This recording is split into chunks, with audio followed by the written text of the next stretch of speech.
Ang uban moingon sila nga bawal daw direktahan og kaon. Mas maayo daw humulan og mga hani, o unsa pa yung giingon nga ihumol aning ahos. Ang tinuod man god, kung imo ni siyang humulan kining ahos, bisan unsa imong ihumol aron nga makaon lang gyud, mawala ang gitawag og alisin nga gikan sa ahos nato makuha. Ang alisin man gud dako kani siya og gamit sa ato ang kalawasan. Makapaubos sa ato ang kolesterol, makapababa usab sa presyon sa dugo. Mao nay nakanindot kung ato asang direktahon og kaon, kay kung ato isang lutuon og atong humul-humulan, mawala ang bisa sa alisin sa ahos.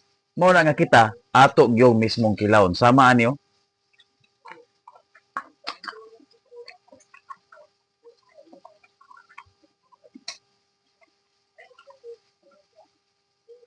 Mm.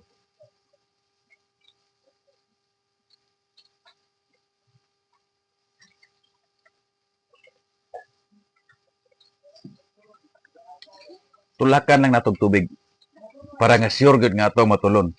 Kung di gyud kaayo kaya, tulakan nato og tubig.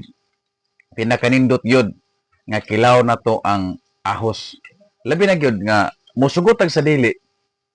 Muidad na gali kag 30. Diha manukad ang kanang gitawag og pre-hypertension. But pasabot anang pre-hypertension ka, padulungay pa ka ba? Padulungay pa ka sa high blood. Mao na nga ato gyung dipensaan ang high blood. Magtumarta og ahos, dili lang kay diretso natong tulon. Murag wala gid say bisa kung diretso og tulon. O sa hapon, kung dili gid kaya, dukdokon, pinuhon dayon imnag tubig tulakan. Kay kung imo siyang humulan lagi, mawala ang bisa sa alisin. Ang alisin dako kay gamit haos bonako, dako kay gamit ang alisin sa ato ang kalawasan nga makuha nato gikan sa ahos, gumikan sa ang alisin makapaubos sa presyon sa ato ang dugo. Unya makaprotektar usab ni siya sa blood clotting. Kung magatumarta og ahos, magtikta og ahos, bisag kaisa lang or kaduha sa kaadlaw, buntag o gabi, ang mga barado na to nga agianan sa ang dugo, magbara. Kung magatumarta og ahos, magtikta og ahos, bisag kaisa lang or kaduha sa kaadlaw, buntag o gabi, ang mga barado na to nga agianan sa ugat, agianan sa dugo, mga baradong ugat, mga wala, mga tangtang gumikan sa alisin nga makuha nato diha gikan sa ahos. Mo na nga pinakanindot gyud ani ahos nga ato siyang i-intake nga hilaw. Kay aron dili mawala ang alisin. Mura siya pareha ba anang mga good bacteria nga i-inject sa atong lawas. Dili siya pwede nga mainitan gani ginahumulan siya og ice. Sama usab anang mga probiotic, bawal na siya nga atong butangan og ininit. O di ba?